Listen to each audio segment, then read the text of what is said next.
Galactic Standard Date 4728.6 Report Author, Senior Xenobiologist Vex'lorian Subject, Human Integration Assessment. Let me begin by stating for the official record that I did not volunteer for this assignment. When the humans arrived at Galactic Central unannounced in their cobbled-together spacecraft leaking radiation, I was simply the unfortunate soul whose tentacle was closest to the assignment terminal. 3 solar cycles later, I remain unconvinced this isn't some form of disciplinary action for that incident with the council chairperson's decorative fungi collection. For those unfamiliar with humans, which was everyone until approximately 90 rotations ago, they are bipedal mammals from a Class 4 death world they call Earth. The fact they named their planet dirt should have been our first warning. The humans' arrival shocked the council for 2 reasons.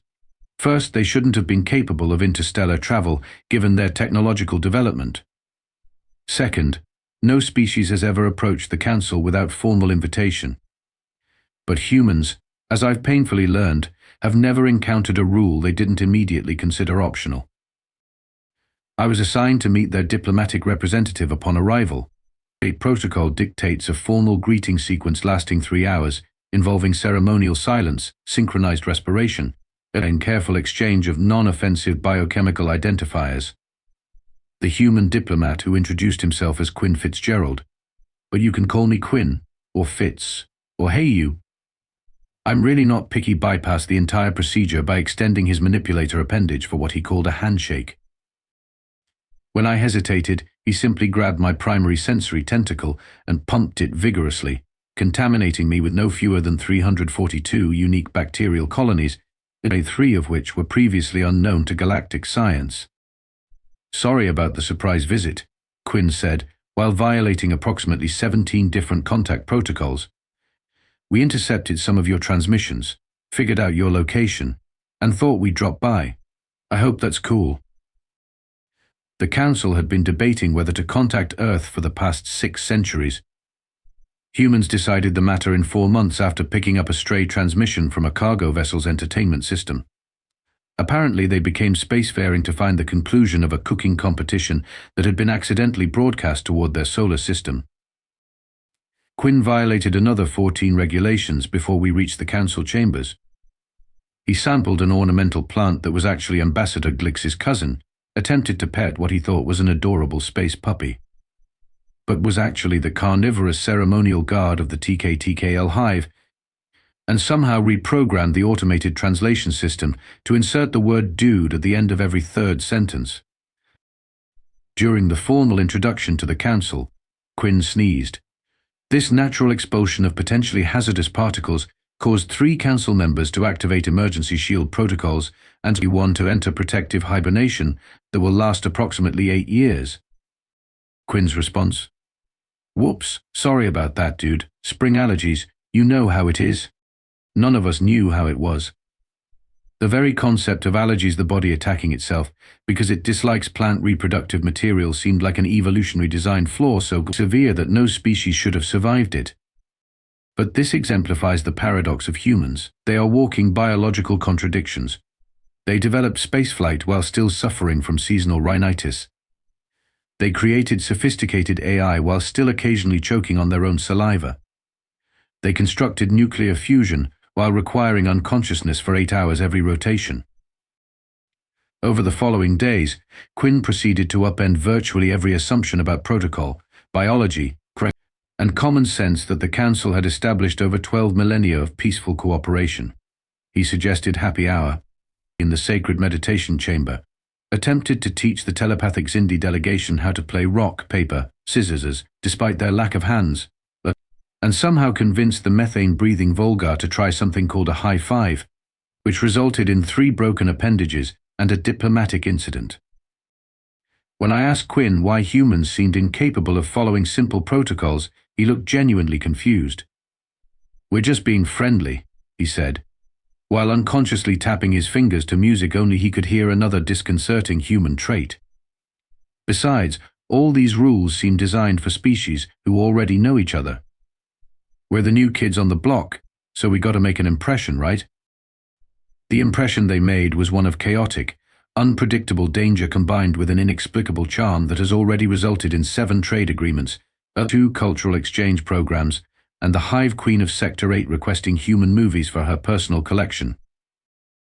As my assignment continues, I can only hope to survive the experience with my sanity intact. This guide will serve as both warning and introduction to the newest, most baffling species in the galactic community. And may the cosmic forces help us all. To understand humans, one must first understand their physical form. Although I warn the reader that attempting to make sense of human physiology may cause headaches, existential despair. Humans evolved on a planet that seems designed to kill them. Earth features extreme temperature variations, poisonous flora and fauna, natural disasters, and radiation from their nearby star that damages their DNA, a fact they combat by applying cream and lying directly in said radiation for a tan. Unlike sensible species that evolve specialized adaptations, humans took a different approach: be mediocre at everything. They aren't the strongest, fastest, or most durable species, but they're surprisingly adequate across all categories. Take Commander Talia Okoye, the military liaison assigned to our delegation. During a standard gravity comparison test, we discovered humans typically live in 1G conditions, fairly standard. When we tested her capabilities in various gravities, the results were perplexing. In low gravity, Commander Okoye became ill. They call it space sickness, yet continued functioning. In high gravity, her performance decreased but remained operational up to 3G. When asked how she could function while experiencing nausea in low-G environments, she simply shrugged and said, "You get used to it." This phrase, "you get used to it," appears to be the human's evolutionary strategy. They adapt not through biological specialization, but through simply enduring unpleasant conditions until they become normalized. Most concerning is the human relationship with physical damage. During an exploration of an unstable moon, a rock slide trapped several delegation members. Commander Okoye dislocated her shoulder, physically removed a limb joint from its socket to reach a trapped Moravian diplomat. After the rescue, she nonchalantly pushed the joint back into place, took a small pill she called ibuprofen, and continued the mission. When I expressed horror, she explained that human joints can be temporarily dislocated and relocated with minimal long-term damage. When I suggested this indicated poor evolutionary design, she laughed and said, "Maybe, but it sure comes in handy sometimes." The engineering chief, Dominic Alvarez, demonstrates another baffling human trait, using their physical limitations as inspiration for technological advancement. When our atmospheric regulators failed during a solar flare, most species would have evacuated to safety. Dominic, finding his breathing apparatus malfunctioning, constructed an emergency filtration system using parts from the food synthesizer, his uniform accessories, and what he described as duct tape, mankind's greatest invention. When I asked why humans developed such ingenious problem-solving skills, Dominic explained, "Because we break easily, we had to get really good at fixing things." This mindset extends to their entire approach to technology. Unlike the Quantari, who evolved natural electromagnetic field manipulation, humans simply built devices to do it for them. Rather than developing biological radiation resistance like the Volarians, humans invented lead shielding and detection equipment. Their approach to their biological limitations can be summarized by Engineer Alvarez's response when I inquired about humanity's greatest strength. "We know we're squishy, so we build stuff that isn't." Phew. Perhaps most terrifying is the human ability to continue functioning when damaged. Their bodies contain redundant systems, decentralized control mechanisms, and remarkable compensatory abilities. A human can lose significant blood volume, several non-essential organs, and even limbs, yet survive with technological assistance.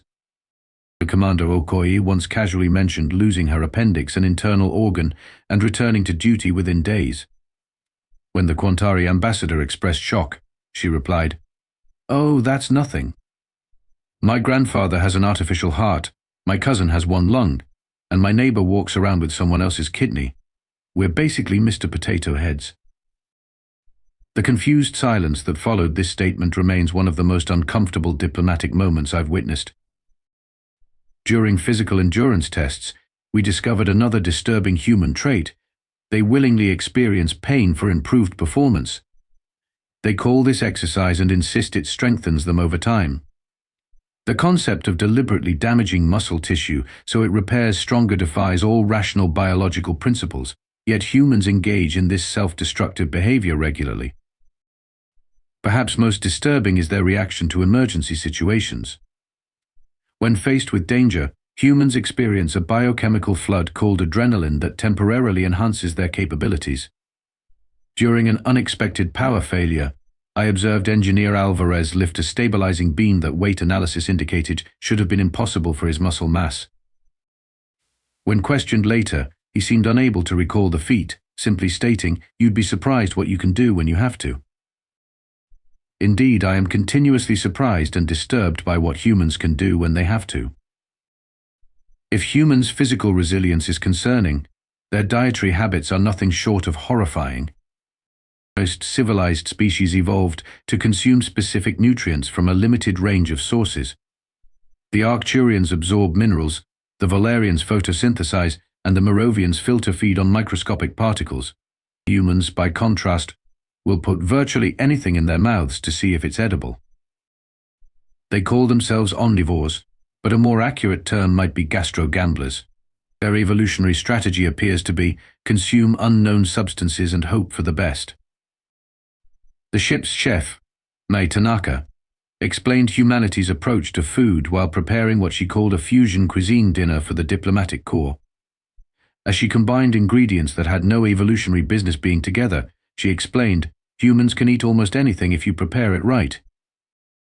This was demonstrated conclusively during the now infamous hot sauce incident at the formal diplomatic banquet. For context, humans deliberately consume capsaicin, a neurotoxin plants evolved specifically to prevent consumption. Rather than avoiding this obvious danger signal, humans cultivate plants to contain higher concentrations of the toxin, then compete to determine who can consume the most potent variants. During the banquet, Lieutenant Rodriguez offered Ambassador Glick's a condiment called Dave's Insanity Sauce, describing it as a little kick. The ambassador, whose species evolved toxin resistance, accepted under the assumption that any substance consumable by physically fragile humans would pose no risk to his superior physiology. The resulting diplomatic incident required 3 medical teams, an emergency treaty amendment, and the evacuation of the banquet hall when the ambassador's defensive spore release mechanism activated. When questioned, Lieutenant Rodriguez appeared genuinely apologetic, explaining, "I didn't know his species would react that way. I mean, it's hot, but it's not that hot." The substance was later analyzed and found to contain acid concentrations that would dissolve certain metallic alloys. Chef May maintains an extensive collection of these toxins, which she calls her spice rack. When I inquired why humans deliberately consume pain-inducing chemicals, she responded as if the answer were obvious: it tastes good. This defies explanation. The very purpose of pain is to deter harmful behavior, yet humans have somehow evolved to derive pleasure from specific categories of pain.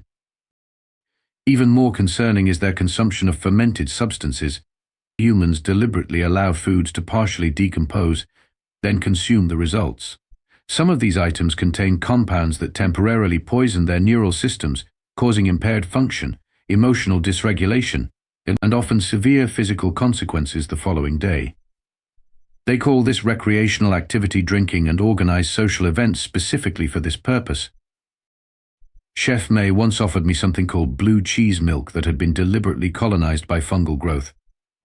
When I recoiled in horror, she seemed genuinely surprised, saying, "It's an acquired taste." The notion of acquired taste encapsulates the human approach to consumption. If something is initially repulsive, they will repeatedly expose themselves to it until they overcome their natural aversion. They apply this same principle to beverages containing caffeine and alcohol, both plant-produced toxins designed to deter consumption. Humans not only overcame their natural aversion but developed dependency on these substances. Many humans become non-functional without regular caffeine consumption, yet see no issue with this chemical dependency. During one meal observation, I witnessed 5 different humans consuming 5 different animal species, 3 types of plant matter, fungi, processed grain products, and liquids containing at least 7 distinct chemical compounds that would be classified as hazardous materials on most civilized worlds. When I expressed concern about this indiscriminate consumption, Chef May laughed and said, "Wait until you hear about competitive eating contests." I chose not to inquire further. There are some aspects of humanity I prefer to remain ignorant about. If their physical and dietary habits weren't concerning enough, human emotional complexity represents perhaps their most unpredictable aspect. Most sentient species developed emotional responses appropriate to their evolutionary needs. The Merovians feel contentment or dissatisfaction. The Quantari experience curiosity and caution. The Valerians have 37 distinct variations of contemplative satisfaction. Humans, by contrast, possess an emotional spectrum so vast and contradictory that they themselves struggle to categorize it. They can experience multiple, conflicting emotions simultaneously and shift between emotional states with alarming rapidity. Lieutenant Elena Rodriguez provides the most dramatic example of this emotional volatility. During a routine supply mission to the Ceruban outpost, our delegation encountered a group of interstellar pirates. These criminals had taken several hostages, including a juvenile Arcturian. When negotiations stalled, Lieutenant Rodriguez volunteered to deliver supplies, using this opportunity to assess the situation. What happened next defies explanation by any rational standard. Upon seeing the distressed Arcturian child, Rodriguez exhibited clear physiological signs of the emotion humans label compassion: increased heart rate, pupil dilation, and the release of bonding hormones. She approached the child with gentle movements, spoke in soothing tones, and provided what humans call comfort.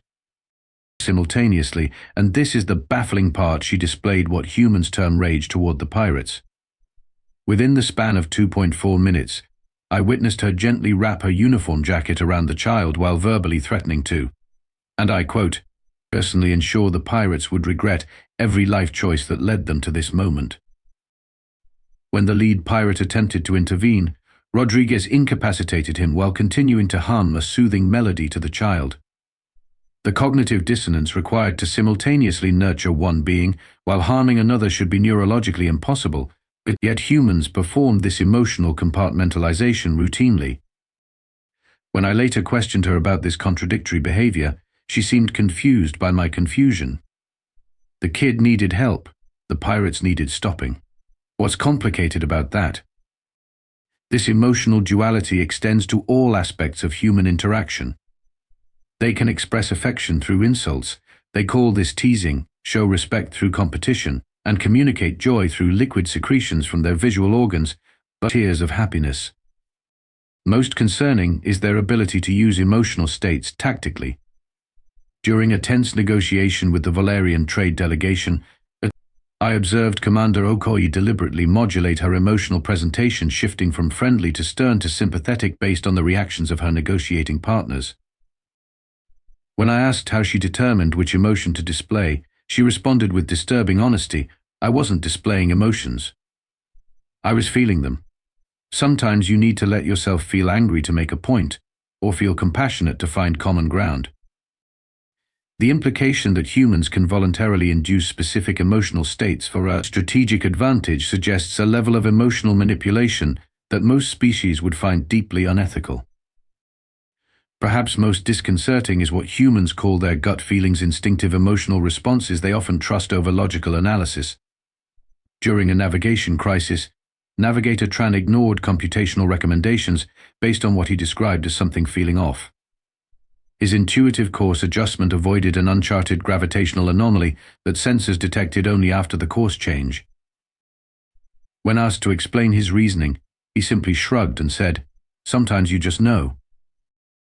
This ability to process information subconsciously and translate it into emotional responses gives humans an unpredictability that makes them simultaneously valuable allies and potential threats. Their capacity to form emotional bonds with virtually any species, combined with their protective instincts toward those they consider friends, makes them formidable protectors or terrible enemies.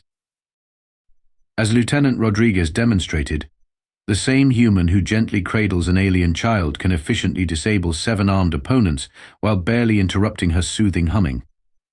Among the many baffling aspects of human behavior, perhaps none is more perplexing than their entertainment. Most species develop recreational activities that enhance useful skills or promote social cohesion. Humans certainly have these, but they also engage in entertainment forms that seem deliberately designed to cause emotional distress. Communications Officer Prisha Nair has appointed herself the morale officer for the human delegation, organizing regular movie nights for both humans and alien representatives. These events have become valuable research opportunities, though often traumatic ones. During the first such gathering, Officer Nair selected what she called a classic sci-fi film that depicted aliens as hostile invaders bent on destroying human civilization. She appeared genuinely surprised when the Moravian delegation left in diplomatic protest. "I didn't think about how it would look from their perspective," she admitted afterward. "Next time we'll watch a romantic comedy." The romantic comedy proved equally problematic, as its central premise, the persistent pursuit of an uninterested potential mate, will eventually result in reciprocated affection, violated the consent protocols of 15 different species. When I questioned why humans would create entertainment featuring scenarios they would find objectionable in reality, Officer Nair explained the concept of suspension of disbelief and fantasy versus reality. "We know it's not real," she said. "That's what makes it entertaining." This ability to simultaneously recognize something as fictional while experiencing genuine emotional responses to it appears unique to humans. They deliberately seek out entertainment that triggers fear, sadness, or anxiety, emotional states most species actively avoid. The concept of horror entertainment particularly baffles non-human observers. Humans create simulated scenarios featuring their own gruesome demise, then voluntarily expose themselves to these scenarios for pleasure. When Officer Nair attempted to host a Halloween horror marathon, the medical bay reported 17 cases of species-appropriate anxiety responses and 1 case of protective hibernation that lasted 3 weeks. Yet humans watched with expressions of delight, occasionally shouting advice to characters or expressing satisfaction when their predictions of doom proved accurate. Even more perplexing is human comedy entertainment based on violations of expectations, social norms, or logic.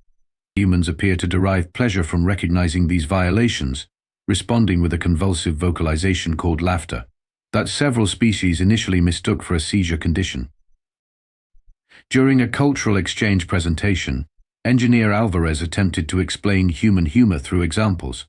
His demonstration of physical comedy by pretending to slip on a non-existent hazard-triggered emergency medical protocols from 3 different species biosensors. When he tried explaining puns' humor based on linguistic ambiguity, the translation systems crashed, requiring 6 hours of reprogramming. His final attempt explaining dark humor as laughing at things that would otherwise make you cry resulted in the Arcturian ambassador requesting psychological counseling. Despite these communication challenges, humans' entertainment creativity makes them valuable cultural partners. Their ability to conceptualize alternative realities, envision multiple futures, and create complex narrative structures has already enriched the artistic traditions of 7 different species. The Valerians, who previously created art exclusively through mathematical patterns, have begun incorporating narrative elements after exposure to human literature. The telepathic Xindi have developed new thought forms based on human concepts of plot twists and unreliable narrators.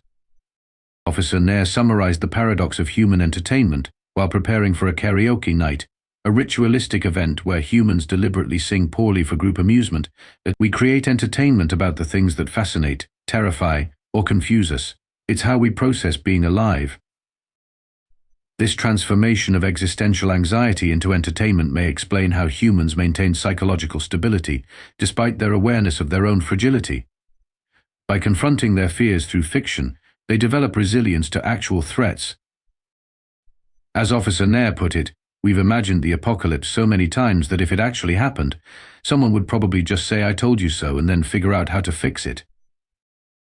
This strange relationship with disaster, simultaneously fearing and fantasizing about it, makes humans uniquely prepared for crisis situations, if somewhat concerning as dinner companions. As my assignment to study human integration concludes, I am required to provide formal recommendations to the Council regarding humanity's role in galactic society. After extensive observation, careful analysis, and several minor injuries, I offer the following assessment. Humans are dangerous. This is not despite their various positive qualities, but because of them. Their physical adaptability, emotional complexity, dietary indiscrimination, and creative problem-solving make them uniquely unpredictable. Unlike species with clear biological imperatives and evolutionary specializations, humans can and will do virtually anything if properly motivated, or sometimes just out of what they call curiosity or boredom. Most concerning is that they appear unaware of how unusual their capabilities are. When Engineer Alvarez repurposed the waste reclamation system into an emergency propulsion device during the asteroid belt incident, he seemed surprised by other species' amazement, commenting, "It's just basic plumbing and rocket science." This casual dismissal of their extraordinary adaptability represents a significant observation gap between how humans perceive themselves and how they appear to others. The diplomatic reception intended to conclude my assessment provided a final, dramatic demonstration of human paradoxes when rogue elements from the SETI collective attacked the station. As emergency protocols activated, I observed each human crew member's response, expecting panic from such a physically vulnerable species. Instead, I witnessed something unprecedented. Commander Okoye immediately took command of security personnel from 6 different species, coordinating defensive measures, despite having no formal authority to do so. Lieutenant Rodriguez evacuated the diplomatic quarter, carrying 2 Moravian delegates whose locomotion appendages couldn't navigate the emergency hatches. Engineer Alvarez reprogrammed the atmospheric scrubbers to fill non-critical sections with sedative gas matching the collective's respiratory biochemistry. Navigator Tran plotted an evacuation course through a debris field that the station's AI had deemed impassable. Officer Nair maintained communications, despite transmission jamming, by reconfiguring her personal entertainment device to boost the emergency signal. Chef May converted her kitchen into a triage center, using cooking implements as impromptu medical tools with disturbing effectiveness. And Quinn, the diplomatic representative, whose casual violation of protocols had so concerned me, initially talked 3 collective soldiers into surrendering by convincing them their leadership had abandoned them, but a strategic deception he later described as just a hunch about their body language. When the crisis ended, the humans gathered in what they called a debrief but resembled a social bonding ritual, consuming fermented beverages and engaging in humorous recounting of their near-death experiences. Commander Okoye raised her beverage container and declared, "To doing the impossible on Tuesdays and the improbable the rest of the week." This casual dismissal of extraordinary actions as routine perfectly encapsulates the human paradox. Therefore, my recommendation to the Council is as follows. First, humans should be integrated into emergency response teams throughout Galactic Central. Their crisis adaptability makes them uniquely valuable in situations where established protocols fail. Second, each diplomatic vessel should include at least 1 human crew member to provide outside the atmosphere thinking, a linguistic modification of their idiom outside the box thinking that Navigator Tran found amusing.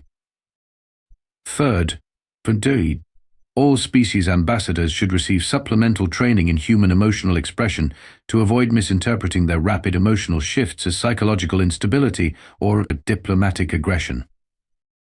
Fourth, no human should ever be left unsupervised in food preparation areas, engineering sections, or any facility containing chemicals, regardless of toxicity level. Finally, I formally request reassignment to any duty that does not involve continued observation of humans.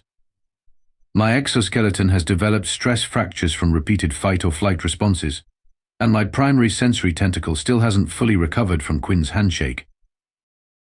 In conclusion, humans represent a species that should never have survived their evolutionary origins. Their homeworld should have eliminated them, their predators should have consumed them, and their own biology should have limited them. Instead, they transformed their weaknesses into strengths and emerged as one of the most adaptable species in the galaxy. They are terrifying precisely because they are awesome, and awesome precisely because they are terrifying. They do not recognize impossibility as a concept that applies to them, viewing challenges as temporary inconveniences rather than fundamental limitations. As Quinn told me during our final conversation, the universe keeps trying to kill us, and we keep refusing the invitation. That's basically humanity's entire story. May the cosmic forces have mercy on any entity that underestimates them.